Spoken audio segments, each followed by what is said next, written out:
Welcome to The Edge. I'm joined by Casey Lawless, Penn Entertainment sportsbook manager at two sportsbooks in Northwest Louisiana casinos, Margaritaville and Boomtown, and a college basketball expert. Casey, thank you for joining us.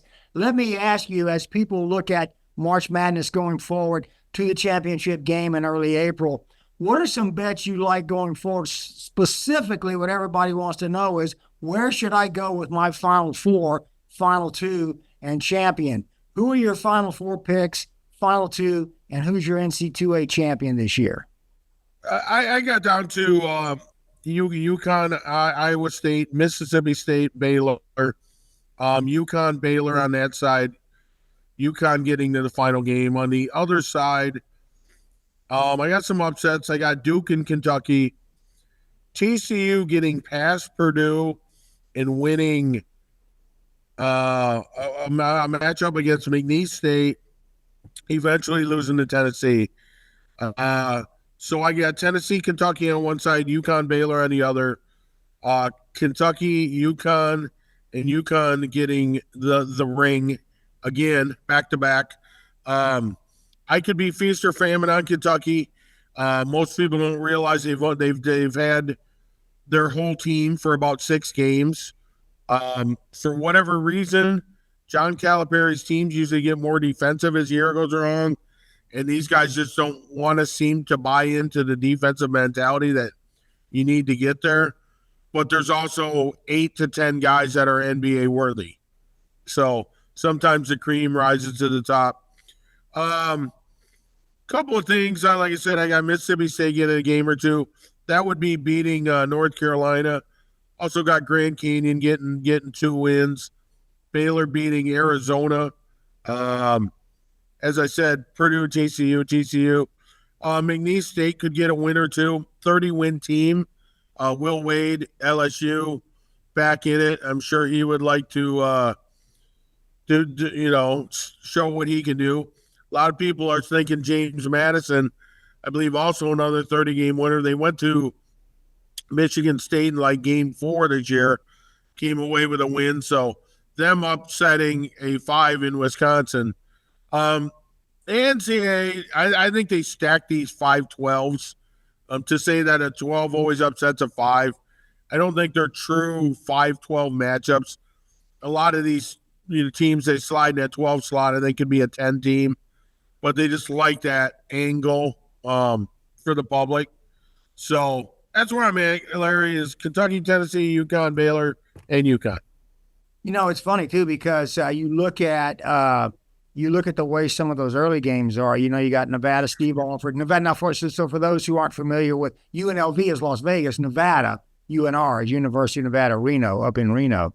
You've got them playing Dayton, so you've got some early games that could be interesting. But you've got that Final Four. Who do you see out of that Final Four in the Final Two? Well, as I said, I by default I went UConn, Kentucky. UConn, Kentucky. UConn has everything that I like. They're too deep at point guard. Cam Spencer, the transfer from Rutgers, has now been in the program 2 years. He's probably been one of the best transfer portal guys. He's a 6'4", 6'5", 2 guard that can take you off the dribble. Tristan Newton, great returning player. Castle, number 5, has stepped his game up. So they have every piece of the puzzle, and their center goes 7'2". If you're a believer in Zach Edey and Purdue, this guy could probably possibly match up with him and poses a bunch of different problems. And I think getting there, as you see with Duke has a ton of talent, but John Shire hasn't been there. Hubert Davis got to the final 2 years ago with North Carolina. And I think they go as far as Armando Bacot and Davis, number 4, take them. But until you get that ring and you have that experience, you look at Rick Barnes. Rick Barnes didn't do it at Texas, hasn't been able to get there with Tennessee. You may have some of that. Gonzaga is another one. I mean, they've had some good teams, maybe not good enough. Now there's the Big Ten hasn't won a title in 21 years. So how much do you value Tom Izzo winning one 21 years ago? And you like an Auburn. Go ahead, Larry. You don't. I'm sorry to cut you off, Casey, but you don't like an Auburn that rolled through the SEC tourney. And I think I've heard you say this before. Sometimes teams will play well in the conference tourneys because it's a do or die. North Carolina State, Texas A&M, they played well in the conference tourney in a do or die situation. But when they get to the big dance, it's maybe not. Maybe the goal was to get to the big dance, and then maybe there's a deflated element. But Auburn's on a roll. You got Bruce Pearl. You just don't see Auburn. You don't see Purdue. You don't see some of those teams. In Arizona, a lot of people see. You just don't see a lot of action from those teams. Well, and Auburn is probably, what I say about UConn is, depth is now an issue. The NIL money and the transfer portal have made it very, very difficult to be 1 to 12 very deep. You can only spend your money so many ways, and guys will go. The backup point guard from Georgia Tech is going to go play, at Samford or Morehead State or Drake or somewhere like there. And that's what Auburn basically did, is just pulverized everybody because they're actually 10 to 12 deep. Now, NC State, it's hard to get a group of 19-year-olds to be consistent for 5 days. NC State won 5 games, 5 days. I'm sure at the start of the year, our plan is to get to the NCAA tournament. They get to the NCAA tournament. Now they look back at what they did.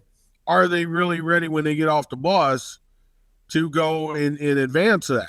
Now, as a coach, you're going to say, that's just the start of our journey, because those guys are playing for big money. I'm sure Kerry Keats, their coach, that's probably $100,000 game for him, winning an NCAA tournament game. Yeah, I think so. I'm sure he wants to. Yeah. I think his contract was stacked with some of those ones. So, the final game. How do you see the final game shaping up? Early April. How do you see the championship game shaping up? If you had to put money on it, as a sportsbook manager, as I said earlier, Northwest Louisiana, you're the biggest legal sportsbook operator to the Dallas-Fort Worth Metroplex area, so you're going to get a lot of folks from over there too. Who do you see? How do you see that final game shaping up in early April, and who would you put money on to take it all? Well, if I'm taking UConn, if I'm taking UConn in Kentucky, the total is going to be high.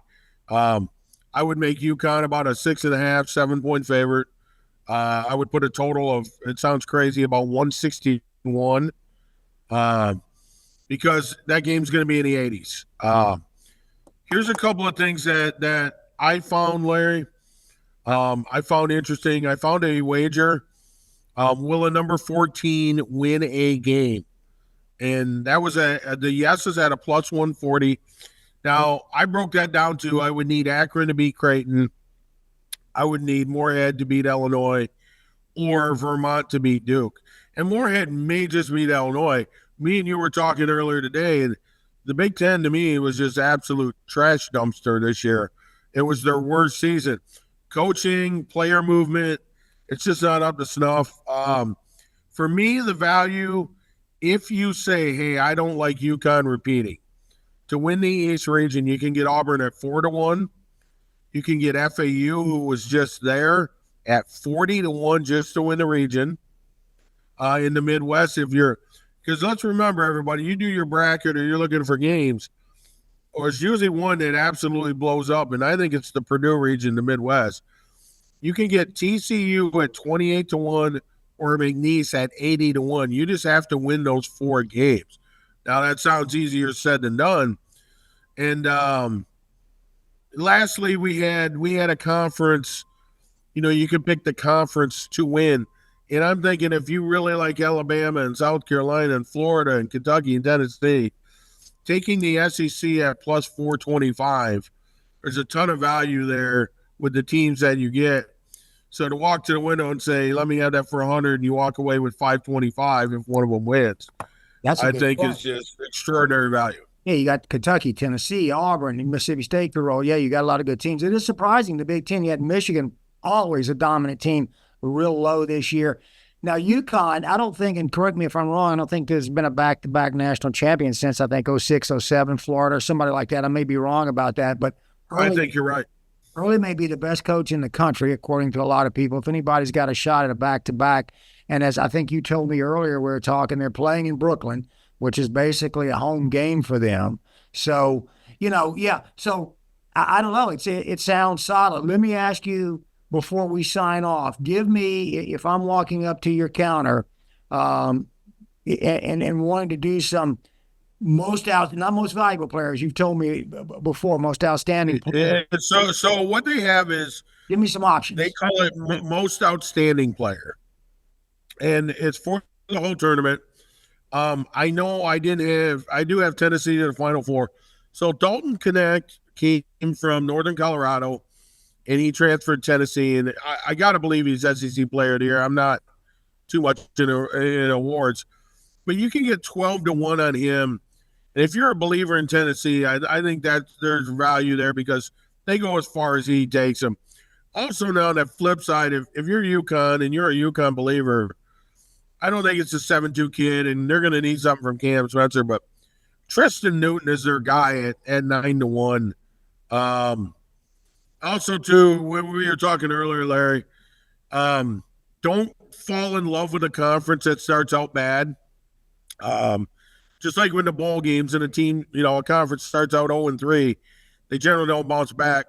So if you're a wagerer on Thursday and your conference goes 0-3, avoid them like the plague on Friday because they generally it's a sign that they're a bad conference and they're not going to bounce back and go 3-0 the next day. One more thing, Larry. I know we don't get too personal. My boss, Sean Williams, is leaving for Baton Rouge. I want to thank him for giving a kid from Saginaw, Michigan, a chance to come down and do the spectacular things we have. Thanks, Sean, and good luck in Baton Rouge. Well, Baton Rouge is a great place, and I'll look Sean up when I'm down there. And what you guys are doing in the Shreveport-Bossier area, fantastic. Double two-deck sports book at Margaritaville. So what you guys are doing all together. You got to come. You have not been here. I got a whiskey. I got the cigar bar. I have a steak with your name on it. I'm ready to roll. Like a man that doesn't enjoy a steak. I am ready to roll. Let's do it to it. Casey Lawless, sportsbook manager, Boomtown, Margaritaville, Shreveport, Bossier City, that area, Northwest Louisiana, closest legal sports betting market to the Dallas-Fort Worth area. Fantastic job. Former Las Vegas oddsmaker. Thank you so much, Casey. I'm Larry Henry. Always a pleasure. Well, thanks a lot, Casey. I'm Larry Henry at Gambling.com. Thanks for joining us on The Edge.